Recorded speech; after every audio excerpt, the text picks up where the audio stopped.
欢迎收看《新闻大白话》，我是主持人翟轩。马上欢迎一下这个阶段加入我们讨论来宾：前立委李胜峰，主持人好，大家好；前大使谢文吉，大家好，各位朋友大家好；前海军舰长吕礼师，主持人好，各位观众大家好。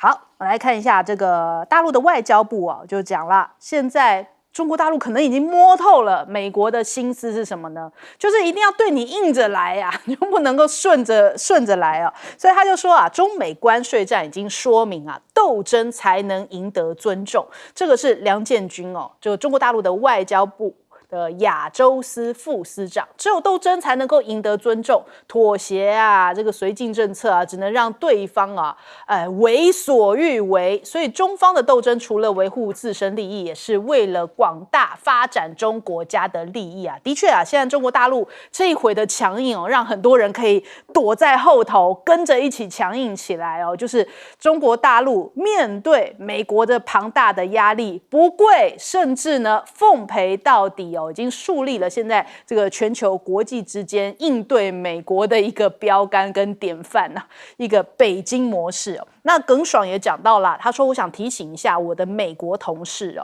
他的发言与刚才其他国家的发言显得多么的格格不入其他的代表的发言都是围绕着如何进行国际合作，但是呢美国的发言却是借机打压其他国家，肆意的攻击抹黑，肆意的打压所以这个美国还在想着要当这个全球的这个霸权霸主，用这种打压的方式吗？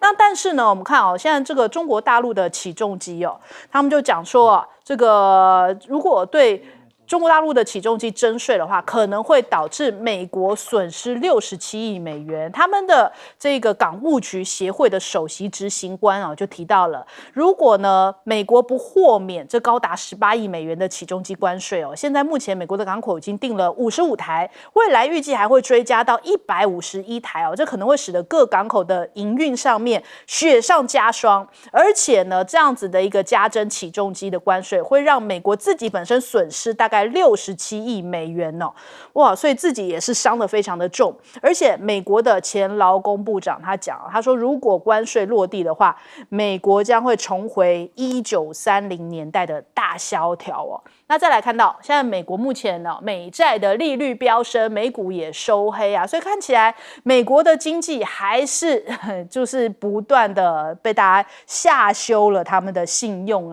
以及大家对于美国的经济的信心看起来已经出现非常多的动摇讯号。国际的这个评级单位穆迪现在目前把美国的主权信用评级从 AAA 下调到了 AA1， 那终结了从1917年以来美国一直都是维持 AAA 最高评级所以现在看起来美国在3大评级机构的最高信用评级都已经失守了。而且斯坦福大学的金融系教授他也同样是穆迪董事会的成员前穆迪的成员，他也讲说现在目前美国的债务过高，国会必须自律要么呢就只有2条路，增加收入或者是减少支出不然这个美国自己恐怕这个经济债务的问题非常严重那另外呢，这个美国的长期国债收益不断走高这个美债抛售潮的隐患呢没有解除的迹象，联准会呢还要这个可能要被迫高息扩表，这无疑是这种好像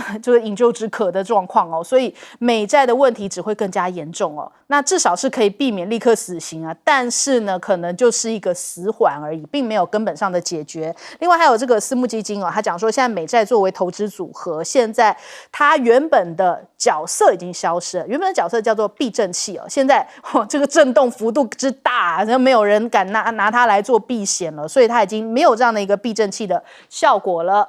那另外我们看一下不只是美国经济出问题，现在是不是连川普都出了问题了呢？最近大家讲说川普有一点拜登化，怎么说呢？我们来看这画面就是这个常常在嘲笑拜登的川普最近被人家发现接二连三出状况。这一回是拍到说连一个盒子开了半天都打不开的状况，变成了众人嘲笑的焦点。加上之前呢，他不是一直说Sleepy Joe， 就是说骂这个拜登是瞌睡乔嘛，结果他自己在签字仪式也是这个偷偷在打盹人家讲说啊，你是瞌睡糖。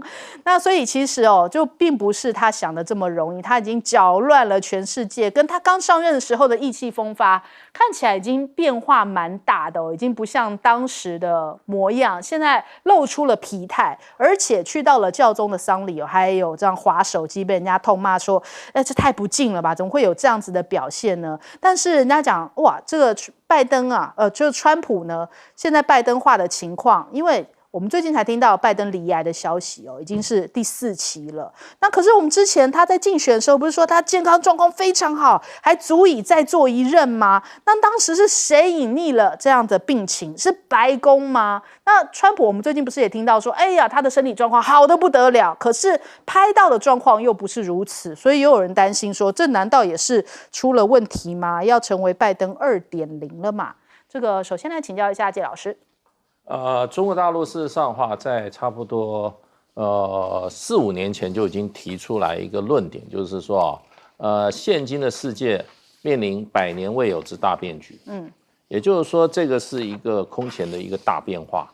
那当然变得最主要的这个正央啊，也就是它的核心就是美国这个国家正在改变。美国从2次大战以后变成世界的霸主啊。可是随着他的经济地位、经济能力、国内的这个状况，还有他领导人的素质来讲的话，他不断的在快速的下降。所以在差不多很长前几年就已经在传出来所谓的这个修昔底德陷阱的问题。也就是说，修昔底德的问题就是当时就已经出现世界2强的出现。那这2强就是一个是美国，一个中国大陆，那就必然会产生什么样？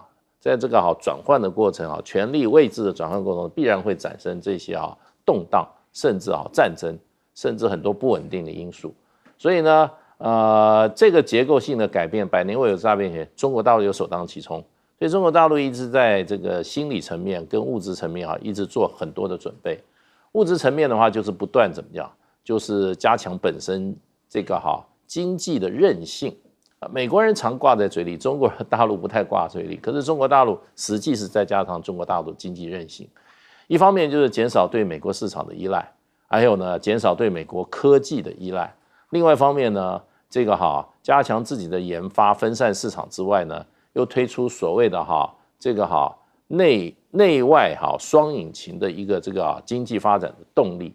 内引擎的话，就是双引擎，这个内引擎是增加国内的这个消费，所以一直在做各种各样的准备。所以呢，这个中国大陆起码在这个川普这个第2任的之前事实上在军事上、在经济上、在外交上，还有国内人心的一种怎么讲呢？一种培养上已经做了十足的功夫了，那完全都在准备。那等川普一出手甚至川普出手之前，中国大陆就已经尤其在心理上做好了一个准备，打硬仗，而且绝不退缩的这样的一个战略性的一个决策。那也就是你如果说用斗争的方法去求和平则有和平。你如果用这种妥协或者退缩的方法去求和平的话，你反而没有办法达到和平。那这就是中国大陆最近不管是这个梁建军还有这个耿爽他们在很多这个场合国际场合要不然就明白讲，就是说我们要发扬斗争精神，我们就斗争才能够取得别人对我们的尊重。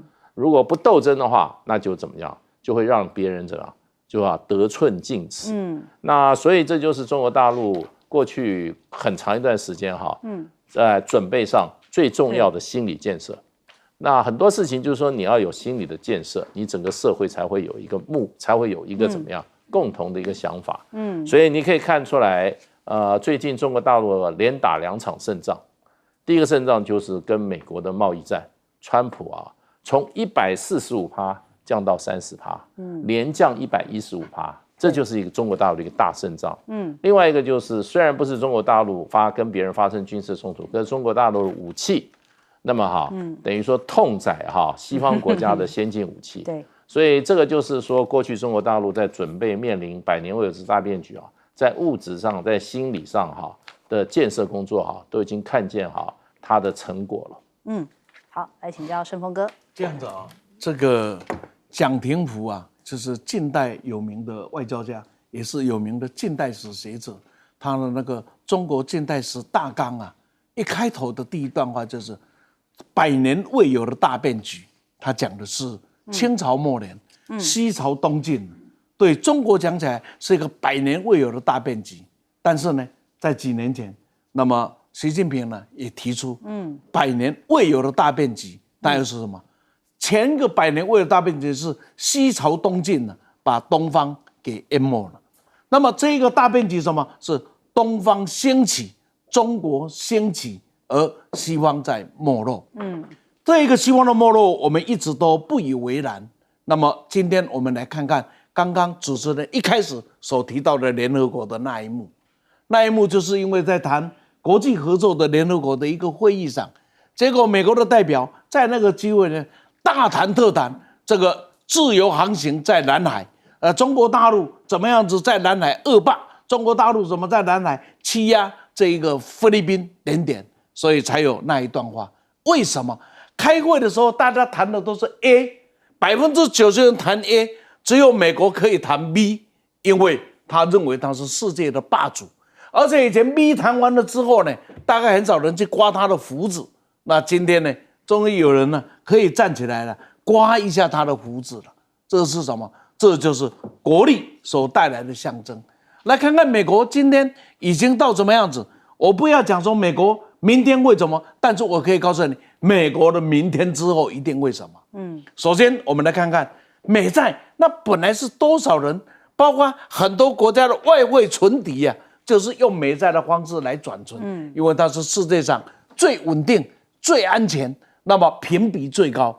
结果呢，普尔现在是把它从3个 A 变成 AA 加，惠普也是把它会议也是从3个 A 到 AA 加，对，那穆迪也是3个 A 啊到 AA1 也是降了1级。那这些都是告诉什么？这是一个全世界公认最稳的东西啊。降1级不要以为没什么，它本来就是应该100分的。当一个100分而降到98分的时候，不要告诉我降到98分只差了10分，这个10分就代表一个趋势了。对，而且现在看不出它有任何可以在往上走的趋势啊。经济如此，国力何尝不是如此呢？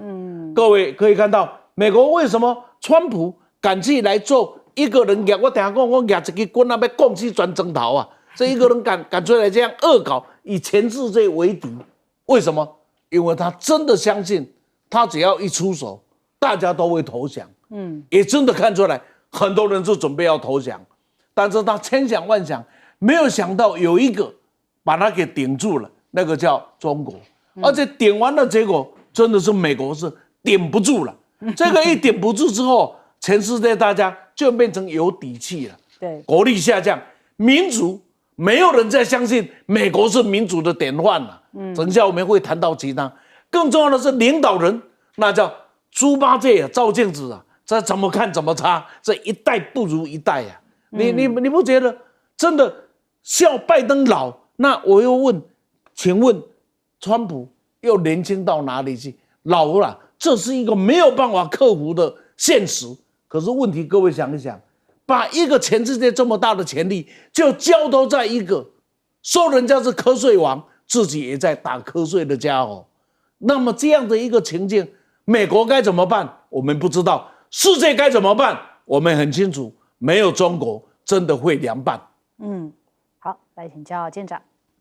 我们大家记得现在这个时刻啊，也就是中国因为不退不跪，然后有了今天的这一个局面，也就是不再接受这一个美国的各种的勒索以及压榨。其实耿爽啊，这一位外交官最近说了很多的金句啊。那我们讲到说有关于他这一次在这个联合国安理会的这一个谈话呢，其实他特别指出有关于南海美国的角色是什么。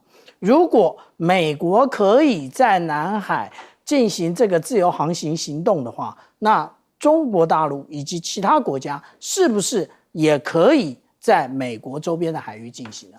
那这个不是耿爽说，这是我的疑问呢。那至于说，我们讲到说，这一个有关于现在这个关税战到底告一段落了吗？那这一个大哉问不是我提的，这个是诺贝尔经济学奖的得主克鲁曼他讲的，他说其实可能还没过。他为什么这么说呢？因为他认为啊，这个当初呢，我们看到这个1930年，也就是我们刚刚所提到的这一个时刻啊，它的这个税率，也就是当初美国通过这个史穆特霍利这个关税法的时候，它的税率其实跟现在的税率就是降了100多，已经降成30%的这个税率，其实平均税率都还在17.8%，是差不多的，所以其实没过。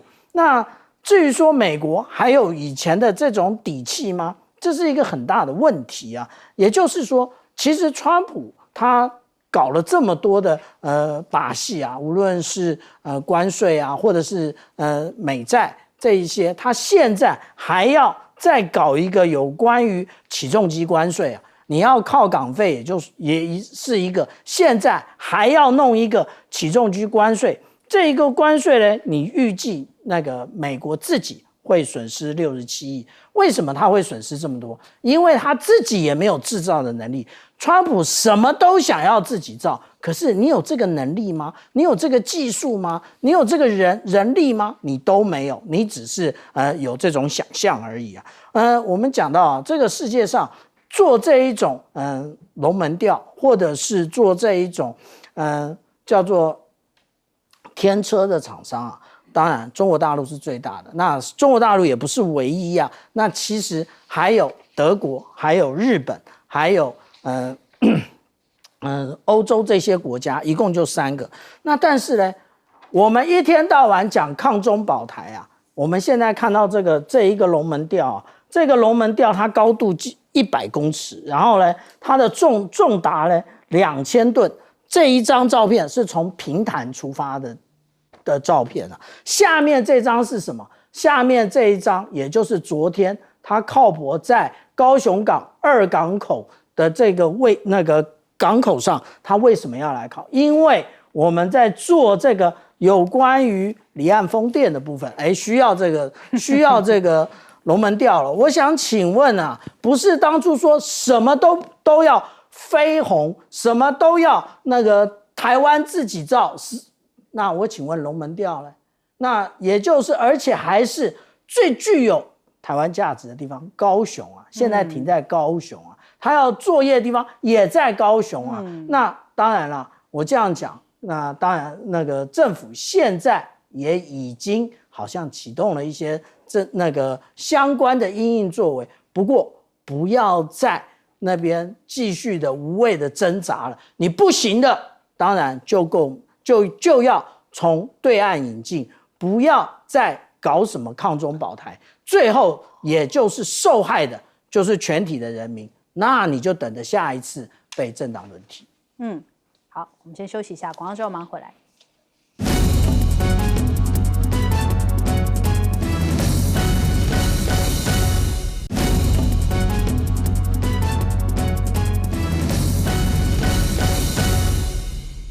欢迎回来，新闻大白话，来看一下哦，这个川普什么事情啊，现在都要这个好像碰瓷中国大陆哦，对上了哈佛也是哦，就说你跟中国大陆的关系很连结啊，他已经第3度删哈佛的这个预算哦，就是相关的拨款啦，又删了6000万哦，短短数周损失了超过27亿，对于哈佛来说，那这个美国的众议院呢，甚至向哈佛施压，就说，你必须要切断跟中国大陆哦，还有伊朗的一些学术合作，哈佛呢，你怎么可以为中国准军军事组织来培训成员哦，还把这个中国大陆的军事大学合作来做一些相关的一些活动推广啊。那这个让美国的国防哦这样的一个资助项目，等于说，你怎么会拿去做合作，变成了一个国安的威胁啊？反正现在开始，中国威胁论又开始这个围剿哈佛啊。那所以这个专家就在讲，这其实是美国的一个典型方式啊，就是给你扣个罪名，就是你跟中国大陆有关系，然后就开始斗争你啊。所以这个美国政府跟哈佛之间的斗争哦，一直不断在加剧当中哦。那现在美国政府已经冻结了20亿美元的拨款了，要促使现在哈佛要向联邦法院提出诉讼。那我们看到了这个外交学者他就李海东，他就外交学院的教授啊，他讲说妖魔化美国高校跟中方的文化交流关系哦，其实就是美国最典型在做政治操作的一个手法哦。那再来这一位，这个现在美国州长候选人，看起来很眼熟，就前一阵子跟这个马斯克刚开始要筹备Doge的那一位嘛，这个拉马斯瓦米哦，对于台湾来说更熟悉，因为他之前叫我们人人拿 AK 啊，那一位，他现在讲说，这个美国7年级学生的这个现在目前的成绩哦，大概指向中国大陆3年级的成绩，中国在笑我们呐，真的吗？我们来听一下。If our future as a country is destined to remain the greatest country on earth, as I believe we should for the next 250 years, we're going to have to find our way out of the educational achievement crisis that we're really in today. And it is a crisis. Today, 75% of 8th graders are not proficient in math. The average student in China is a full 4 years ahead of the average student here. So do the math on that. A 7th grader here is performing at the equivalent of a 3rd grade student in China. That's unacceptable. 所以那就赶快检讨啊，就是为什么你们的现在成绩会落后那么多？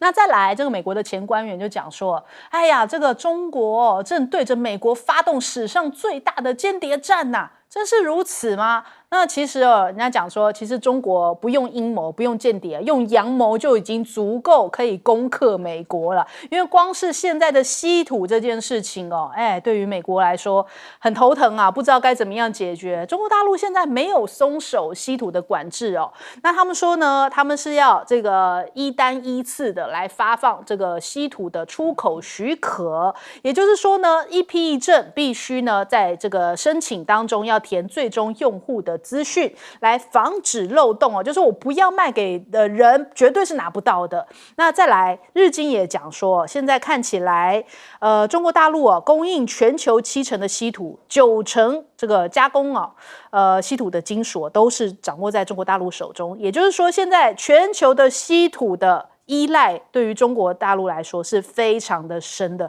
因此呢，只要他掐住了这个稀土，管控住稀土的话，就可以击中这个美国经济上面的弱点呐。那晶片也是另一场战场网友有提到说，美国试图要全面来封杀中国的晶片，这是赤裸裸的单边霸凌，中方是绝对反对这件事情的。那黄仁勋其实也讲了一句话，他说这个美国他就酸美国这个晶片管制是叫做太无知。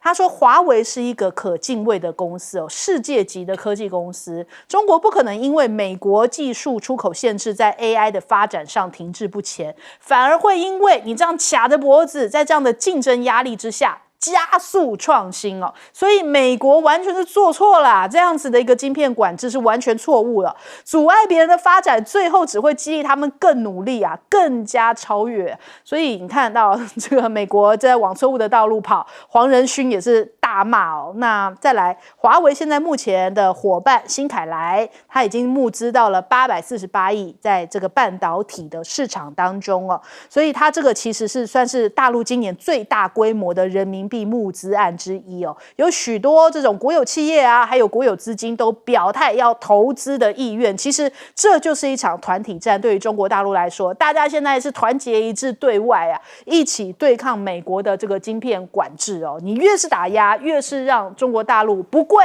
就如同我们在讲那个晶片就是关税战一样所以这个晶片同样也是如此。再来这个 AI 的3方峰会，人家想说东协波斯湾还有中国怎么没有看到美国在这其中呢？是在 AI 的舞台上面也要开始这个美国减一了吗？我们来首先请教一下介老师。川普很奇怪，他对美国的教育很有意见。他说要把美国的这个联邦教育部裁撤，所以呢还故意派了一个这个教育部长，他是美国职业摔跤协会的主席。然后呢前一阵子闹了个笑话说。A1 是那不是我们吃牛排的 A1 sauce 吗？讲了半天都在讲 A1 sauce， 他还是去摔跤好。所以川普认为联邦不要管教育，教育都交给州里面。这个是美国宪法的精神。不过美国联邦去管教育，是因为他有很多通盘的案件，他要去。我要推广一种某种学科的话，联邦政府就筹一笔钱，然后就分给这些各种学校里面。比如说你要增加小孩子的营养小孩子怎么样有什么问题的话，他就有一笔营养费会给全美国的学校。那么他要某种研究的话，他要做，比如说今天要做 AI 研究的话，他会有一大笔钱，然后这笔钱就分给一些顶尖的学校来领取。所以美国联邦政府事实上并没有真正涉入这些学校的这些经营管理，那只是用钱的方式来引导美国这些教育的一些研究的方向跟重点。那所以川普我觉得他现在才是真正用联邦的角色在干预美国的教育。美国过去联邦政府并没有这么干预美国教育，那他现在不但干预美国教育，还用联邦的教育经费去修理不听话他话的学校，而且他专门修理美国的顶尖学校。那么哈佛最近被他扣了一共30亿美金。这30亿美金，比如说美国这个教育部说，你们来研究一下某一种量子科技，你成立一个研究中心，我给你一笔钱，给你2亿美金，让你好好去讲。然后哈佛就成立一个中心，请了最好的人来做研究。那川普对于哈佛不满的原因，是因为他说你们有很严重的种族歧视问题。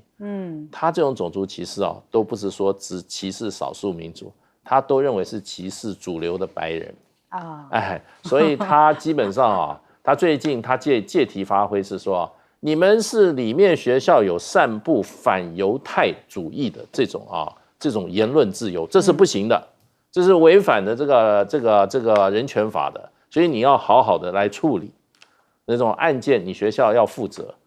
那另外一方面，他又说，你们过去实行这种DEI 的政策，不管你在教员还有学生的入学里面你这种实行民主党的 DEI 政策是一种反歧视。为什么？你一定要规定各种不同的族群它有一定的配额嘛？那你就不是说我纯粹根据学生的学术成绩的表现来怎么样来录取学生，所以你要改变，你不改变的话，我就不给你钱。所以你说他是不是？他说联邦政府不应该管教育，结果他管得最凶。那现在一年哈佛少了30亿，会不会有影响？影响很大。哈佛已经要开始发校债了。为什么哈佛影响很大？哈佛的教员的薪资可不是给像我们台湾大学教授的薪资这么低他好的学者教授是比照这个民间的最好的企业在发的，所以你把他这些30亿美金的钱扣下来哈佛是会造成问题，或者是美国的问题。对，所以人才恐怕要外流，顶尖教师也可能要外移了。我们来问一下盛峰哥，这样子这个国共对峙的时候当时抗战刚胜利蒋委员长是民族英雄拥有400万的军队是整个大家共主的一个共主。但面对当时的中共，就在华北也不过100多万的部队凭什么会赢？所以当时国民党就用了绝对的战略压制这个战略压制的结果，慢慢就变成什么战略对峙不再过来就会变成战略退却最过来就是失败。那我讲这个是在讲国共吗？不是在讲今天的中美嘛？美国开始拥有绝对的战略压制，那美国跟中国怎么比？没有人认为中国顶得住的啦。结果呢？现在顶到现在，最起码你承认是战略对峙那对峙下去会变成什么样看？那我们就来看看两边要比人才、比制度、比治理绩效、比全国这个规范一致力你要比一比，谁输谁赢，各位看了就知道。我现在举2个例子来给各位做参考。当时啊，我们都喜欢一句话：来台大，去美国。我们来自乡下的孩子啊，最担心的事情啊，也最不敢去追台北的女生，一个最大的压力啊，因为最怕父母会问到啊，女生会问到啊，你毕业以后要不要出国？那一听就一个头8个大啊。那在这样的一个环境里面，当时我们就想，为什么要留学？为什么要出国留学？大家讨论了很多。我不断的来告诉自己一句话，也这样子来勉励的一代一代的年轻人。留学出国的目的啊，是希望下一代啊不必再出国。这个豪言壮语啊，今天在中国大陆实现了。北斗卫星平均30几岁，大部分是自己培养出来的。DeepSeek 从头到尾没有一个海归派，这代表什么？他的988，他的211，他的所谓的国王妻子，他已经可以经过这几十年从外学习，从外归来，这样子慢慢培养自己的子弟了。所以我想，在未来的50年之后啊，人类留学的一个好场所之一，可能是大陆今天我们在熟悉的那几所有名的学校，也都不一定。那因为是这样子的条件，让中国大陆有了底气。那么这个底气现在就展现在一个很细微的地方，它的名字叫稀土。稀土啊，不是从矿里面去挖出来呀。那很多国家有稀土，美国的稀土也多得很。稀土的特点是某一种炼制下的副产品，比如说你要炼铝，那铝啊是一个高耗能、高耗费、高成本，而且那收益很低的一个产业啊。没有成功的炼铝的产业链，你就炼不出抗的这个稀土。所以全世界只能眼睛干瞪眼。这是什么？这就是当时能够看到的眼界呢，有今天的条件。为什么昨天520啊？这个我们觉得忽然有人变乖了，很重要，稀土有关。好，来问舰长。我们看到啊，美国的教育现在其实大家不用太压抑，就是如此啊。那落后，不但是中国大陆，也同时落后台湾，但是台湾跟美国的这个教育的成果越来越接近，也就是快要一样烂了。为什么？因为从开始进行这个教改的时候，从9年一贯、12年国教，一直到现在108课纲，你们在做的是什么？你们在做的也不过就是不断的去中国化。那至于说，有关于另外一个部分，就是建构式数学。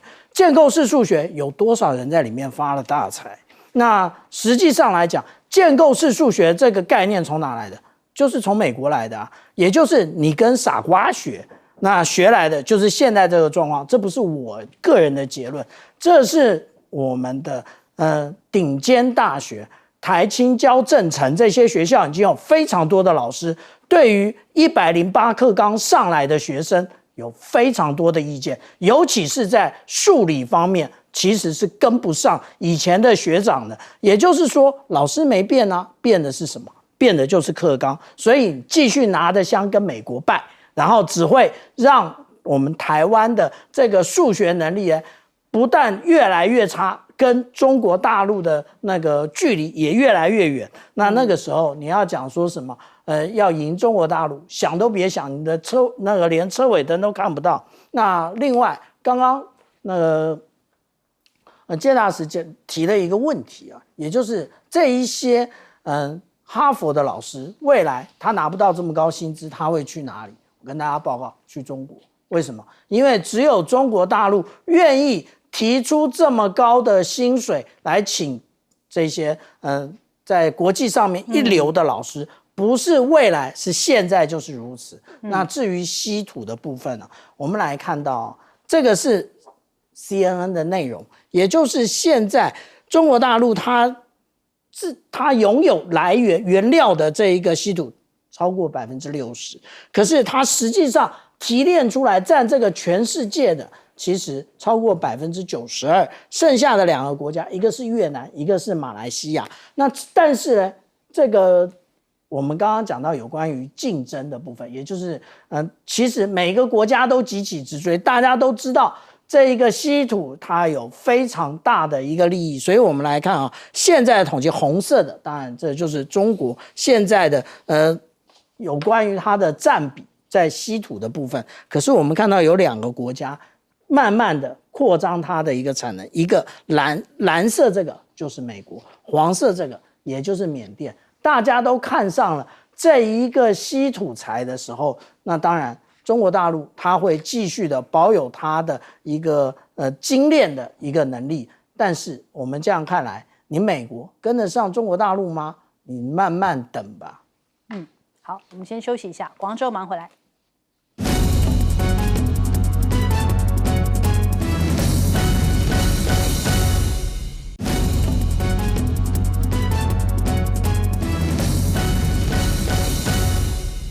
好，印度没有输哦，印度现在展现出来就是他说他自己没有输，所以呢就要开始跟美国谈关税，还说要3阶段的这个贸易协议哦。虽然跟印巴这场战打得有一点灰头土脸，可是他现在还是要对外展现出强硬哦。预计在7月份的时候，他说呢，这个对等关税的暂缓期限到达之前，就会达成首阶段的临时协议。那他们就是其实是看到中国大陆现在很强硬哦，他们看在眼里，所以苏杰生也讲说，哎呦，这个谈判仍然在进行当中哦，所以对此做出任何的判断都这个为时过早。所以他们现在目前的商务部长呢，本周末预计要抵达美国来进行进一步的谈判。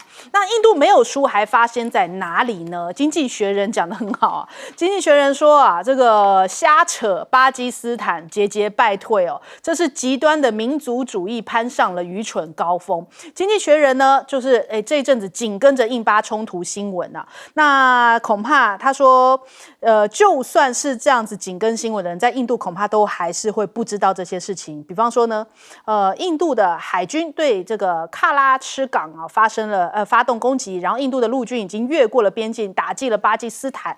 然后巴基斯坦的总理因为害怕印度的空袭呢，所以选择撤退到掩体里面。巴基斯坦的陆军参谋长在一场政变当中遭到了罢黜。那这些都好像并没有发生，可是在印度的新闻主流媒体里面已经是讲成这样子啊，就像俄乌冲突那时候，我们有一些绿媒不是讲说都打到莫斯科去了，大概是这样同样的概念哦。所以这个在印度现在的主流媒体里面同样也是，可是西方主流媒体却看不到这些事情发生哦，甚至在印度的报刊上面也无迹可寻，所以压根没有发生过这件事情。不过印度的广播电台却认真的报道了这以上每一则新闻哦，这不知道哪来的图文并茂哦，就是那个画面要怎么生成呢？那所以这些资讯哦，他们都是经过查证的哦，这是经济学人猛力吐槽啊。那我们来看一下，比方说最近爆红的印度甲亢解，是不是也是同样的一个论调呢？我们来听听。But what's important is for India to keep track. At first post, we are choosing to hold on to accuracy. That means we won't always be first. We may not get you your breaking alert. But what you will get is what we owe you. And that is the truth. Verified, checked, and cross-checked. We rely on sources and verified ones. After all, that's what separates a journalist from a loudspeaker. We will ask again, and only then will we tell you. No noise, no panic, just the facts. Because right now, that is what the country needs most.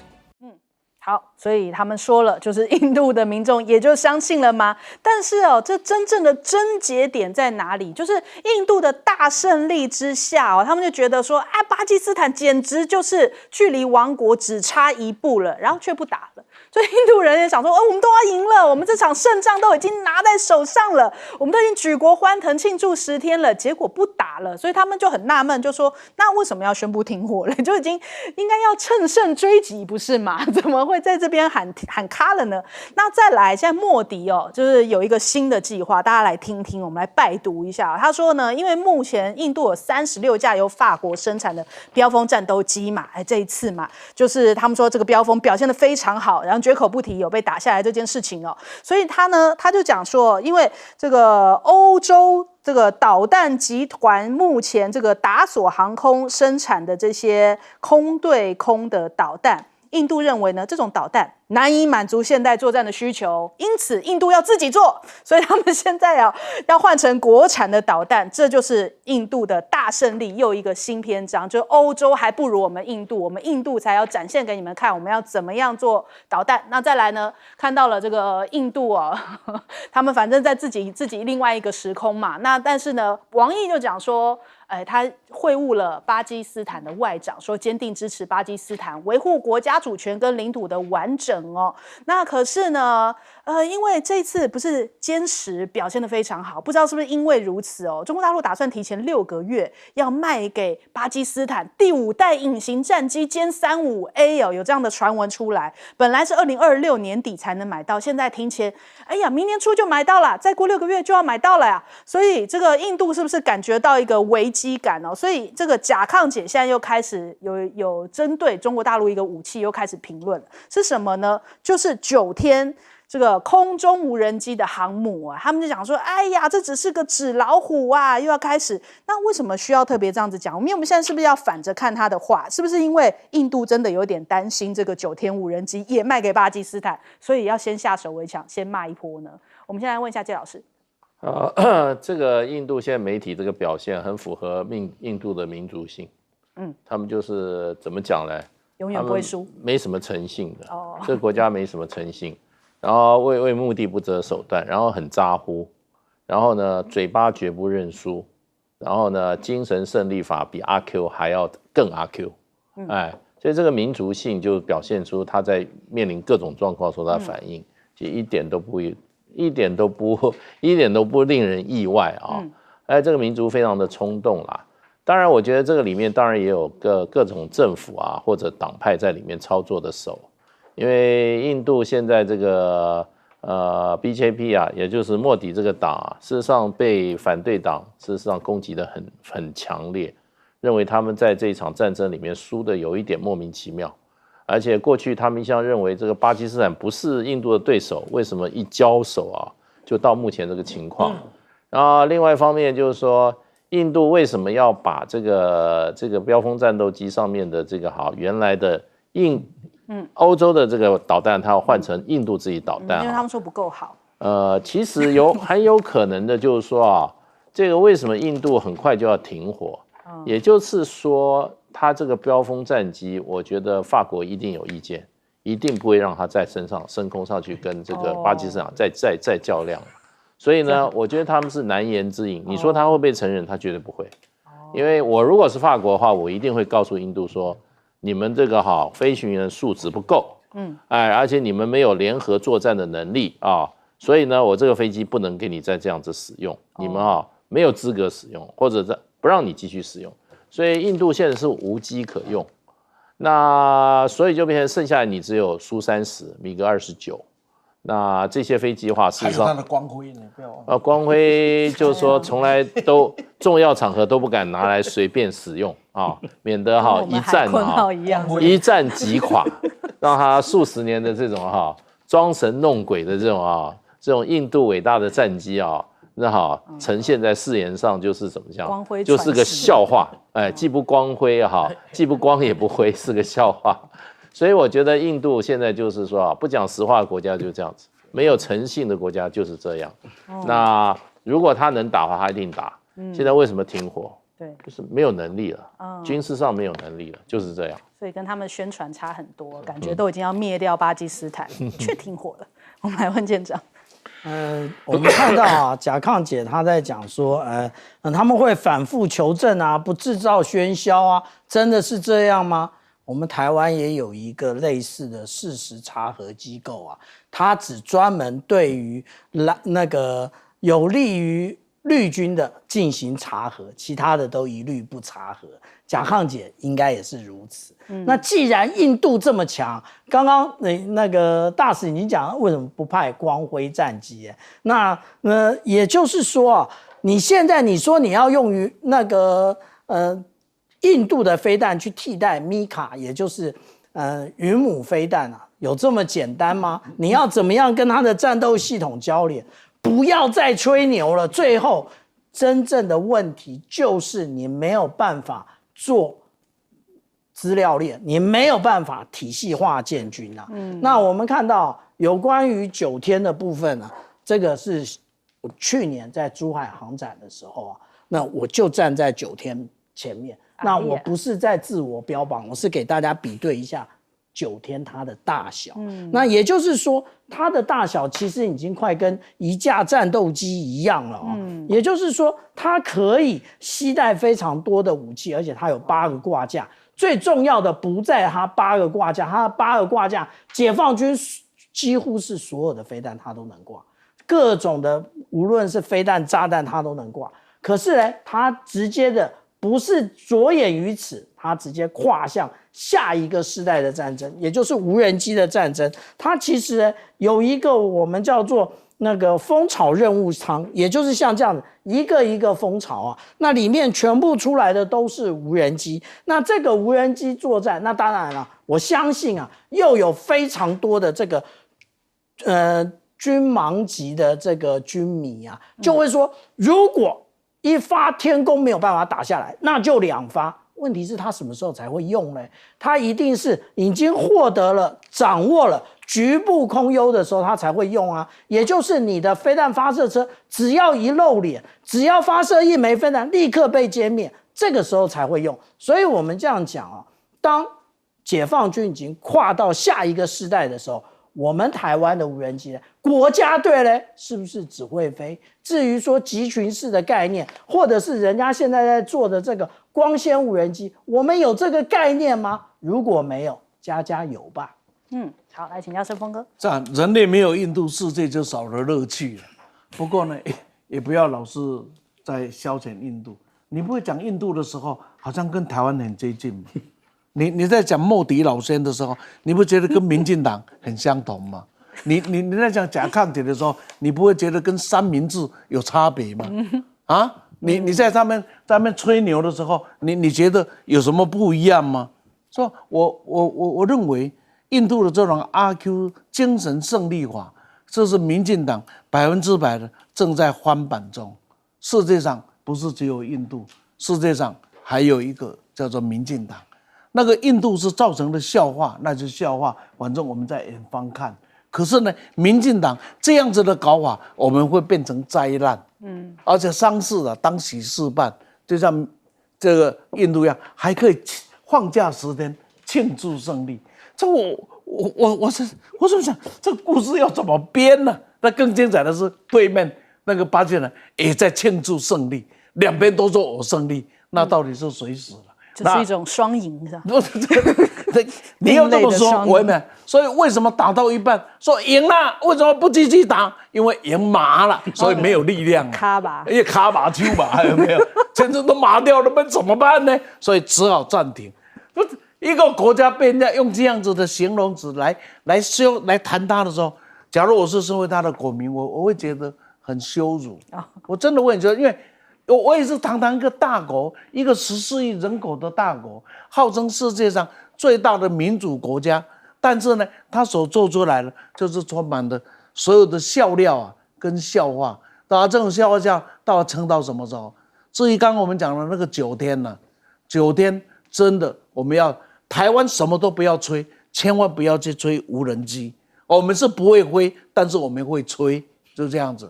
我们的国家队看要吹到什么时候，然后没有中国大陆的零组件，我看他的无人机怎么飞上天。不要吹牛，